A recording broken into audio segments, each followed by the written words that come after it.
What's poppin', T Squad? It's me, Keisha, and I'm here with tonight's All Tea, All Shade Real Housewives of Atlanta, Season 13, Episode 17 review. I got some behind the scenes tea for you guys.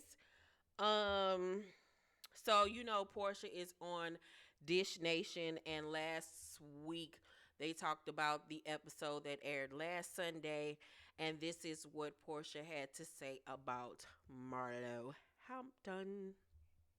But y'all fake ass. No. The thing about Marlo is I actually feel sorry for her. You know, sometimes when you get lipo and you be on them pills and then you mix it with alcohol, that ain't a good look. You know what I'm saying? So I'ma forgive her for that day, cause mixing medication and alcohol, it don't really work well. But I was pissed off. I tweeted last night. Damn it, if she. Wow. Okay.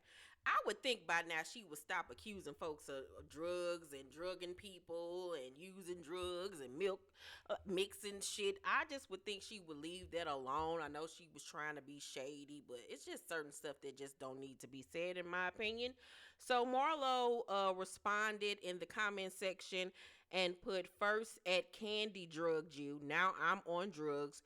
You reaching a new low P. Hashtag social justice leader. It wasn't that deep. Never in my life have I done drugs. I love and forgive you, though, for getting Henny wasted on national TV and busting it open for a stripper in fake Chanel." God, Jesus.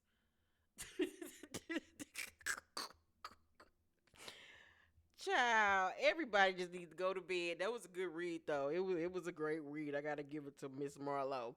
I just want to let you know that I will not be doing a review on Married to Medicine tonight because I just don't feel like it.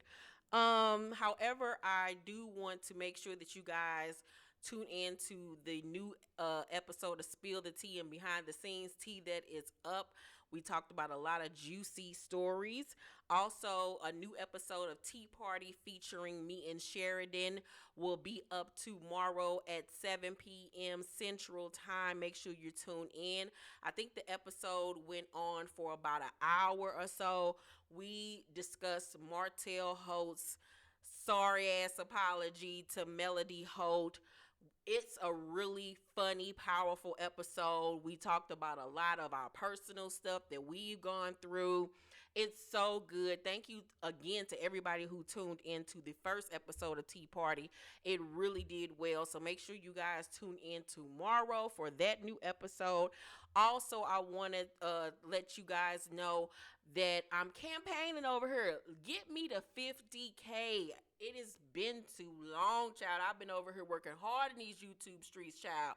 I'm at almost 39,000 subscribers. I really want to get to 50K this year. And when I get to 50K, some wonderful person on here will be getting their very own designer bag. I will be doing a giveaway amongst other things for other for other subscribers. So let's get this up to 50K. Also, the block is hot. The block is hot. I had to block a lot of you bitches last week. Maybe this is the reason why it's taking me so long to get to 50K, child, because I'll be blocking bitches left and right. Once again, I want to make it clear to you all that I am not a mean person. I don't just be blocking people just because they don't agree with what I'm saying or whatever the case may be. I don't care. If you pay attention, I go through and read every comment that is written under my videos. I like every last one of them, even the ones where you guys don't agree with what I'm saying. That is what we're here for. You do not have to have the same opinion as I do on these reality shows. But for the T Squad members out here that get it, that this is just a reality show and this is my job and what I come on here to do, we get along. We're good friends. We're good Judies. We're good sis. We're brother and sis or sister and sis, whatever the hell. But then you have the crazies that want to come underneath the comment section telling me, "Oh, you biased and you don't like Portia. And well, why you say this and why you say that?" And then you have the other haters that get underneath those haters posts and then get to liking stuff and clapping and saying I agree. So basically you agreeing with what these haters is saying about me and what the hell I had to say about this goddamn review. So you getting blocked too. The block button just ain't for the person that commented initially. It's for everybody that got something to say. So speak freely. It's freedom of speech over here. Talk about the episode. Talk about what you don't like, what you don't agree with. And we can agree to agree or agree to disagree, but don't disrespect me and what my opinions are on a reality show. Remember, these women get paid to argue for a living. Let's not forget that. And somebody said in the comment section last week, why does everybody keep on saying, why is Kenya so pressed about whether or not Portia screwed Bolo? Because we're filming a reality show, people. Like, if Kenya didn't make this a thing, what would this season have been about? I'll wait. She carried this whole fucking season. She did her fucking job. I mean, come on, people. This is what they're here for. To create drama where there isn't any, a la Drew Sidora in tonight's episode. So, let's get in it. So,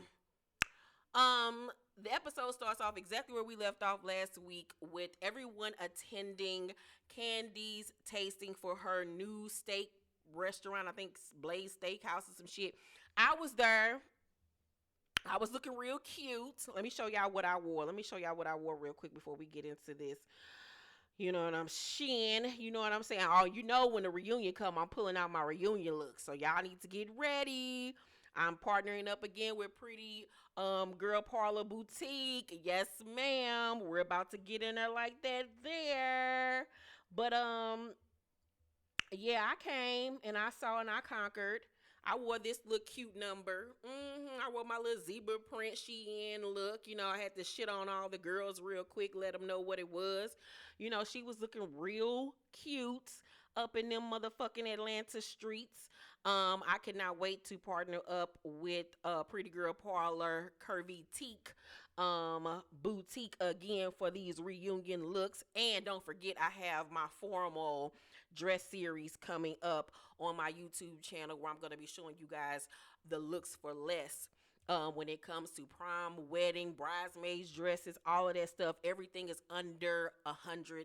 Hell, I think even cheaper than that. But I'm getting all off topic. I know y'all like, bitch, what the fuck is wrong with you? Ain't nobody want to hear about this shit. We want to hear about the show. Excuse me, sorry. So anywho, so Cynthia says to Portia, so you just gonna ignore Marlo? Because you know Marlo came in, she spoke to everyone, including Portia. And Portia was like, it's not the right time. So we all go inside to eat, and Shamia gives us all these little, clear face masks.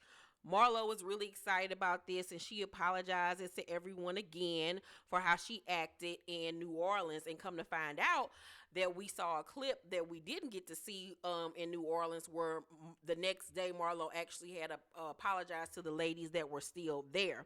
So she also apologizes to Portia in person and apologizes for the way that she acted. Portia was like, let's just have a good dinner, guys. Like, she really wasn't featuring her, really wasn't giving her any energy. She was just like, bitch, bye. If I was Portia and if I was in her shoes, how would I have responded to Marlo? I would have personally said, thank you for the apology. It is what it is. If I was really still feeling some type of way and feeling like we couldn't get back to where we used to be, I would save that for a later date and pull her to the side and say, I accept your apology, but after the way you acted, it made me feel some type of way. It made me look at you differently, and I don't know if we can move forward and continue on with our friendship like it once was. But this is me and this is Portia. And then another thing I want to say, motherfuckers be acting like y'all don't hear me when I say I agree with Portia. I like her outfits. I love her hair. When I say Portia has done something right. When I say her shade is funny. Like, nobody hears none of that. But okay, whatever. Kenya pulls Candy to the side to tell her that Mark came in town early for Brooklyn's birthday party, and she doesn't know where he'll stay because normally when she goes to New York to visit him, she stays in a hotel. Like, what kind of fuck show ass marriage is this? You married to this nigga, and when you go visit him, you don't even go to his house. What in the Twilight Zone? What in the Hand That Rocks the Cradle is going on? I don't know what kind of sick ass relationship these niggas got going on, but it ain't even a relationship. I don't know what the fuck they got going on. Kenya and Mark crazy. They are crazy as cat shit. Girl, ain't no motherfucking way I got a whole baby by you and we married and I go stay in a hotel when I come see you. The fuck? Who you got laid up in that motherfucker where I can't come lay up me and your child? Girl, bye. So, and I'm like, why you so all up in arms? Because this nigga decided to show up early. Probably decided to show up early so he can fuck a little bit while he there. Girl, goodbye. So, Kenya was like, her party is tomorrow. Then we have to be in court on Tuesday. That's why he came early, so where he can work his little magic on you, get you to fall in back into the bullshit again. So then when Tuesday come, when it's time to go to court, you be like, well, maybe we should pull the plug again and not do it. Girl, this nigga is playing head games with sis, and she falls for it every time because Kenya is so desperate to have love in her life and to have the love of a man or whatever, because she's lacked love from her parents or whatever, that she's searching for it everywhere instead of within herself. Until she fully loves herself, she ain't gonna never have a healthy relationship with anybody. So Cynthia then comes over and joins the conversation. Candy was like, I'm confused, friend. So you don't want a divorce? You just want custody? And King was like, he can come get Brooklyn tomorrow and leave, and I can't do anything about it. Oh, I get that, and I understand that, but for your own sake, why are you still holding on to a man that is so fucking toxic, negative, abusive mentally? Like, he is the worst. Like, what is it about him? He don't even look straight to me. Like, he look like he be at gay pride parade and just waving that goddamn flag, child. Maybe that's why he's so goddamn indifferent towards you, because y'all like the same goddamn thing. So, Candy then says, why not just get a divorce? And King was like, I don't know, or whatever. And it's because, like I said, she's still holding on to this makeshift fairy tale that she's always wanted and still ain't got. So in her confessional, Kenya says she doesn't feel like they've tried everything. Girl, yes, you have. Yes, the fuck you have, especially on your end. So she tells the girls that she's scared of what the future may hold if she does pull the trigger. And I'm like, you still by yourself right now. You're a single ass mama who can't even go stay at her husband's house when she goes to visit him. What are you holding on to? Hold on, you guys. Yeah, I'm filming. All right, call you back. What are you holding on to, sis? I just don't really understand this, girl. Like, when you do get the dick, is it that great? Like, what? So, Candy even says to her, it seems like you're living in limbo. And that's exactly what she's doing. Candy, in her confessional, also says, I'm not sure why she's holding on to this. Like, it doesn't seem like he's holding on cut ties. And he really isn't. Like, he's playing a game with her. He wants his cake and to be able to eat it too. So Kenya says she's, just very anxious over everything. So she decides to leave early. So one of Candy's aunties, I think it was Auntie Nora, was over there flirting with Wreck-It Ralph child. And I'm looking like, oh God, like, why everybody act like this man is just so fine? So the food comes and it looks delicious. Like, I actually want to go there and actually eat. Like, the food looked great, and they give you really big portions. And my fat ass need a big portion, child. Hello, son. Hello. Hello. Oh, he couldn't hear me. His earphones are on. Okay, rude. Um, so Cynthia makes an announcement about the pop-up shop she and Portia are doing. She wants them all to spread the word about it because they're doing a pop-up shop to support black-owned businesses and things. Hold on, you guys. The block is hot over here. Hey, Brenda, I'm filming. I'll call you as soon as I'm done. All right. That was my agent. Jesus Christ. Heard good news about my movie too today, but I'll have more info on that soon. Um, so, like I said, Cynthia's having a pop-up shop to support black businesses. And she wants all the ladies to spread the word via social media so they can get a really good turnout. Marlo brings up New Orleans again and says that she acted a fool and apologizes once more for the third time. She said that she actually texted Portia the next day while they were in New Orleans and asked could they talk. Portia says, I meant to text you back, but is your back all right? Or whatever. And if I genuinely wanted the friendship, at that point, this girl done apologized 3 times to you. She keep on going out of her way to have this friendship with you. I would have forgiven her. Like, especially we supposed to be we girls. You keep on going out of your way to apologize. I would just say fuck it. We all have, our emotional moments, or and then in her state she was drinking or whatever. I would have forgiven her. It wasn't that damn deep. But Portia was like, "Is your back okay?" And Marlo was like, "I have a brace on." And Portia was like, "From when the kids jumped on your back?" And Marlo was like, "Yeah, and I'm mad because I wanted to try and get lipo, but I gotta wait till I feel better." Shamia and Portia looking at each other like, this bitch is lying her ass off. And so they was setting her up for the kill. So Shamia says, "But you already had lipo." And Marlo was like, "I've had lipo twice, yeah, like, okay." And Shamia was like, "So did he jump on your back before or after?" And Marlo was like, "Before." So I'm guessing in Marlo's head, she like, he jumped on my back before I have lipo in the next 2 weeks. Like, what the fuck is you talking about? So Candy is confused. We all looking like, the fuck is going on? Shamia didn't say, "You got lipo right before the trip." And Marlo was like, "No, sweetheart." Now you see how Portia set this whole shit up for Shamia to be her goddamn guard dog, and for her to do the damn dirty work while she teed it up and Shamia hit it out the park or whatever. So then she can sit up here and say, like, "My hands are clean of this. I ain't the one that went there and said that you had like both." Shamia the one said that. But that's what their plan was to do that night. So Shamia, like I said, "You got lipo right before the trip." And Marlo says, "No, sweetheart." Shamia then said, "Somebody I know that used the same doctor said you got lipo a few days before the trip. So when you were in bed saying your back hurt, it was kind of like, ugh." So Marla was like, "I wouldn't lie. My appointment is in 2 weeks." Shamia say, "Well, let's see your stomach without the cuts then." Portia in her confessional says, "You want to say everybody's some fake bitches, but when you laid on the table and got fat sucked out and then gonna blame it on them children." Once again, we're making something out of nothing for conflict. This is what these hoes got to do in real life. In real life, not for reality show purposes, but for real life purposes. If this conversation went on, it's like, girl, you are grasping at straws. Like, really, girl, whether I had lipo then, now, or the next day, what is the big whoop? But they're making a mountain out of a molehill because they're on a reality show and they have to argue over stupid shit. This to me wasn't even nothing to even bring up to somebody. Like, okay, even if she did lie and say her back fucking hurt. So if she did have lipo and she lied and say her back hurt and that was like, I don't like what? Like, oh, it's all so stupid.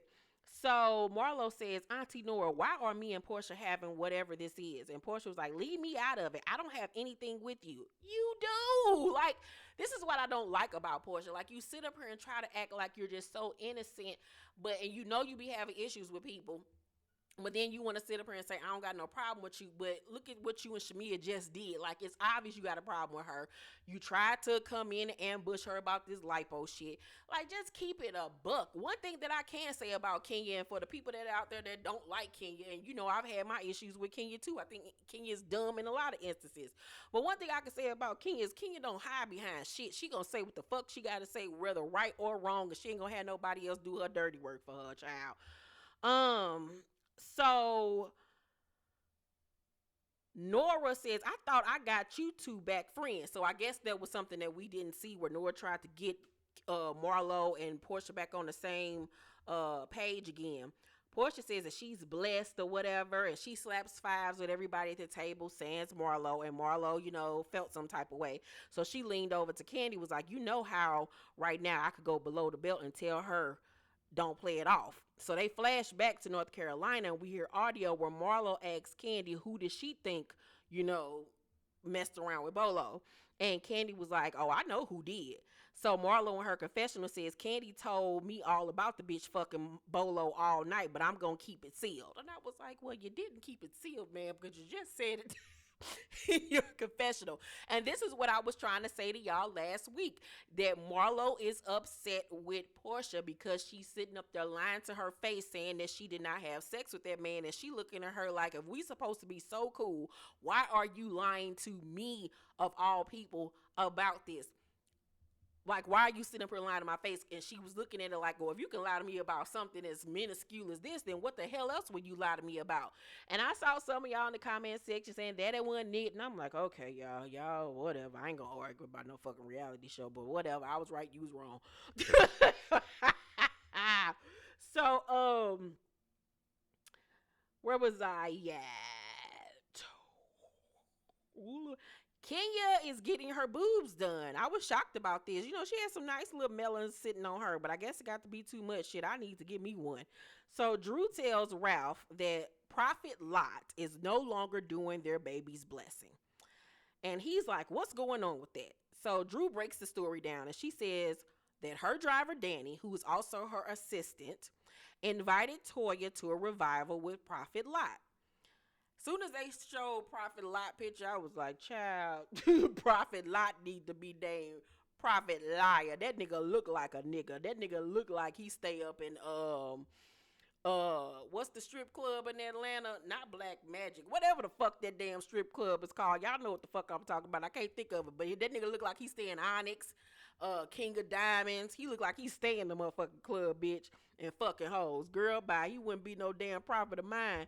So Toya mom said that she went and got a hotel room for Prophet Lot, and then he said they went to dinner and had breakfast the next day.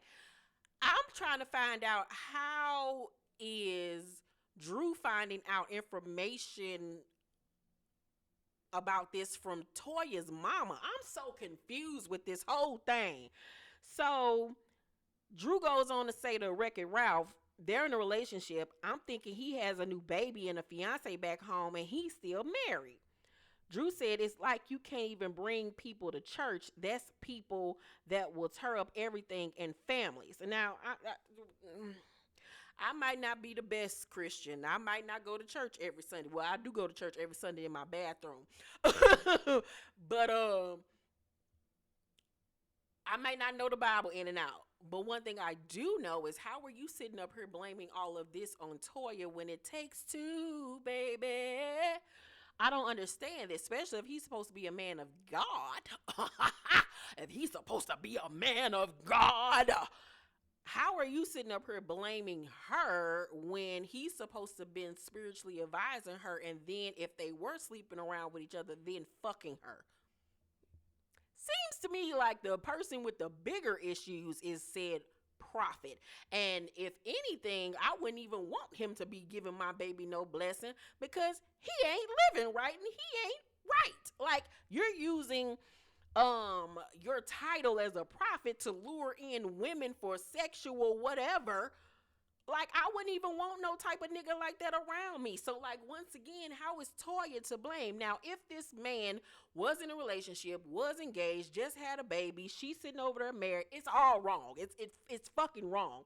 But at the end of the day, what the fuck does that have to do with you and this baby blessing? What does it have to do with you? Nothing. But once again, we're on a reality show, so we got to make a mountain out of a molehill. But Drew needs to have several. So Ralph then says, I don't know what she's doing to him. Like, Toya is this temptress, like, that can't nobody fucking resist, like she Medusa or somebody. Like, the fuck? So Drew says, praying on a prophet. That's what I think, girl. So now she's praying on the prophet, or why can't the prophet be praying on her? Like, I hate when women sit up here and try to blame the woman on for everything and don't make the men be accountable for their shit ass behavior. But if their storyline was true, then this is coming from Drew, whose husband disappeared for 3 days and still ain't told her what the hell he been at. Girl, bye. And we ain't heard shit else about it. That storyline was so goddamn fake. So, it's the day of the pop-up shop. Cynthia wants, like I said, to help small businesses stay afloat during the Ponderosa.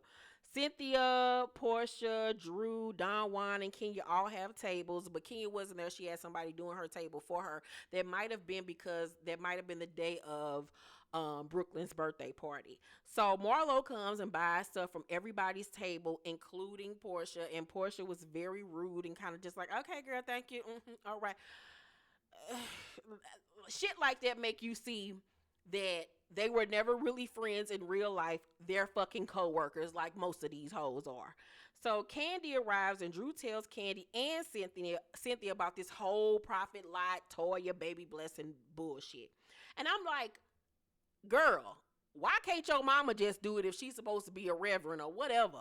Why can't somebody else do it? It's not that goddamn deep. But once again, we're on a reality show, so she has to make it a big deal because she needs a storyline and she needs something to keep up drama or whatever. So Candy in her confessional say, so Toya is literally blocking your blessings? Girl, bye. And I'm like, exactly.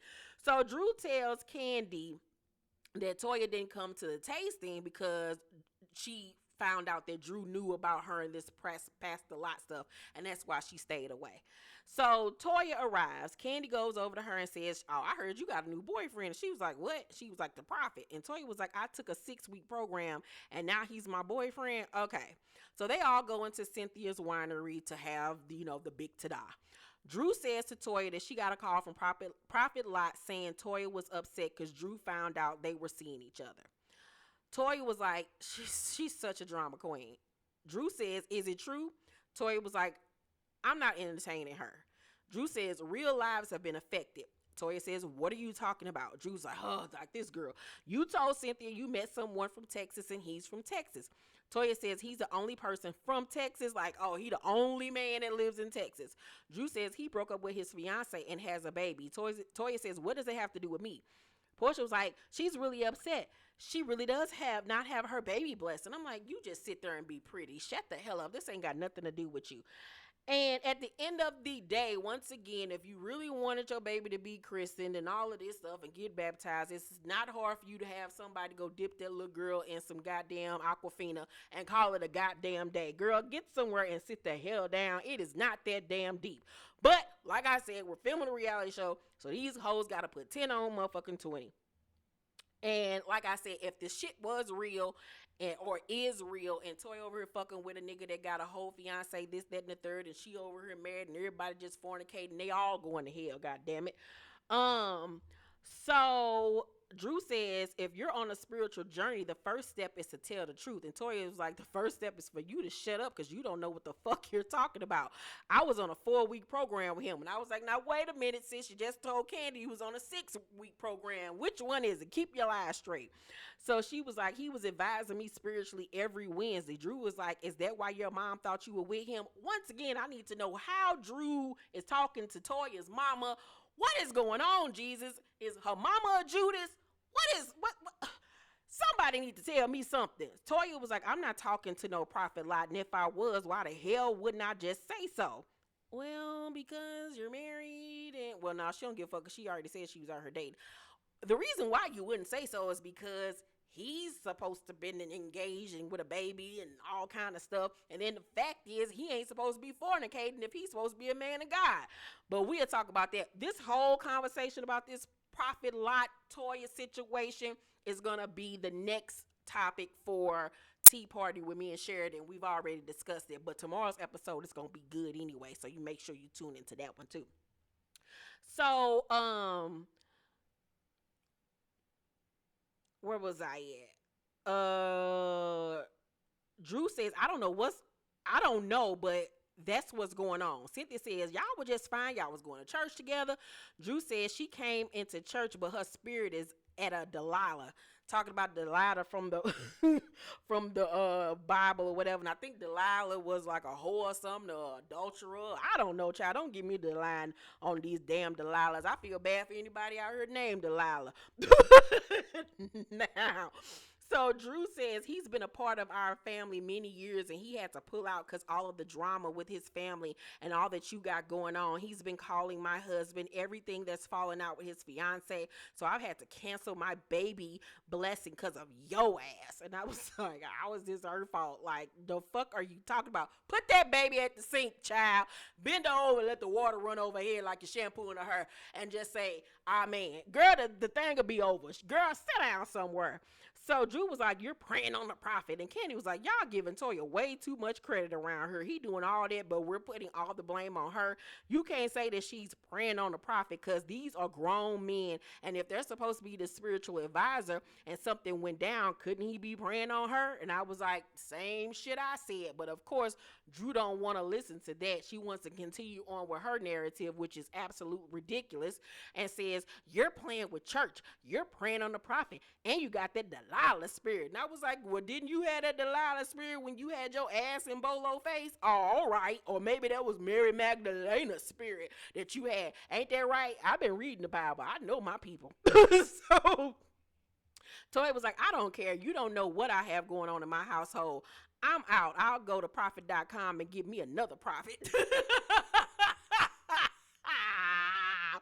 So Kenya calls Cynthia and tells her she got a breast reduction. So at the end of the episode, Cynthia, Marlo, Toya, and Candy go to Kenya's house, and this is the first time Marlo has been welcomed to Kenya's cafe or whatever the fuck she call her house.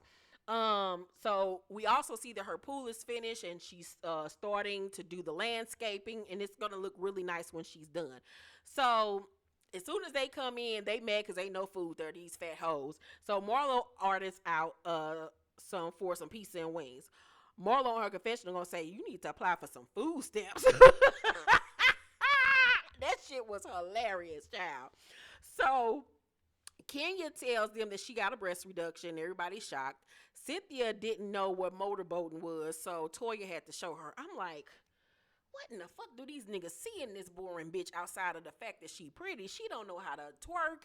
She don't know what motorboating is.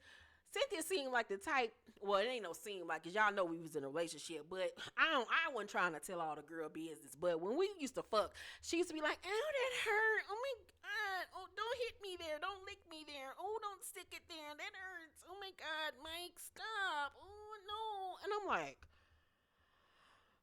that's why I had to leave the relationship. I can't be with no weak bitch. So,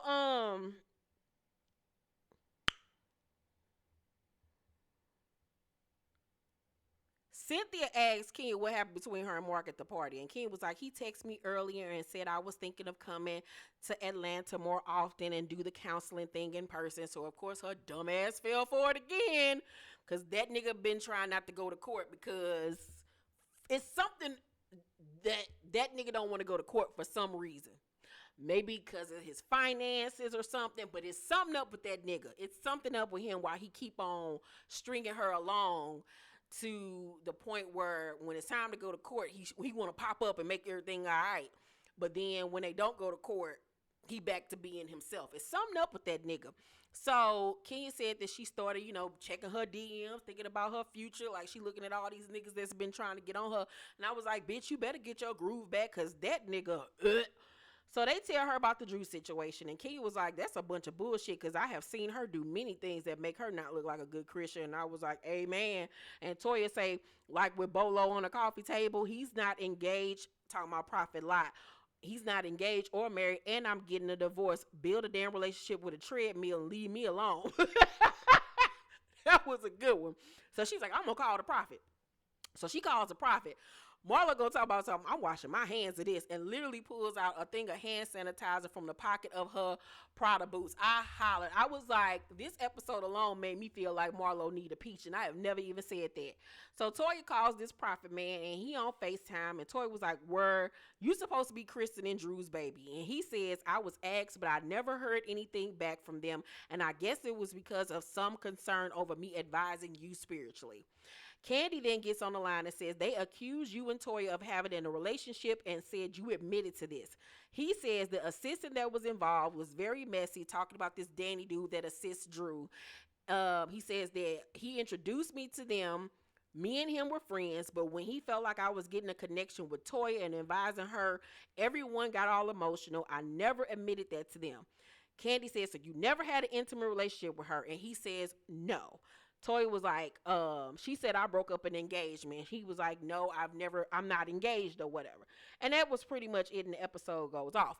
But I got a DM right before I started filming from one of you guys. I think it was Foodie Chews that DM'd me and showed me a screenshot of some messages back and forth between Pastor Prophet Lot Liar and Latoya. So he had posted Happy New Year's with a fire emoji. She responded at the real Anthony Lott Jr., Happy New Year, love you with a heart. He responded back, love you much. It could have been simple. It could have been like, I just love you, whatever. It could have been something more. Who knows? All I know is who would want to fuck with a nigga that gets his lining filled in and it doesn't even blend in with the rest of the hair. Look at this barcode going across this man's forehead. Girl, I ain't going to him for not now spiritual advising. I ain't going to him for goddamn a psychic reading. I ain't going to him for her tutorials. I ain't going to him for nothing. You can't trust no nigga with no hairline like this.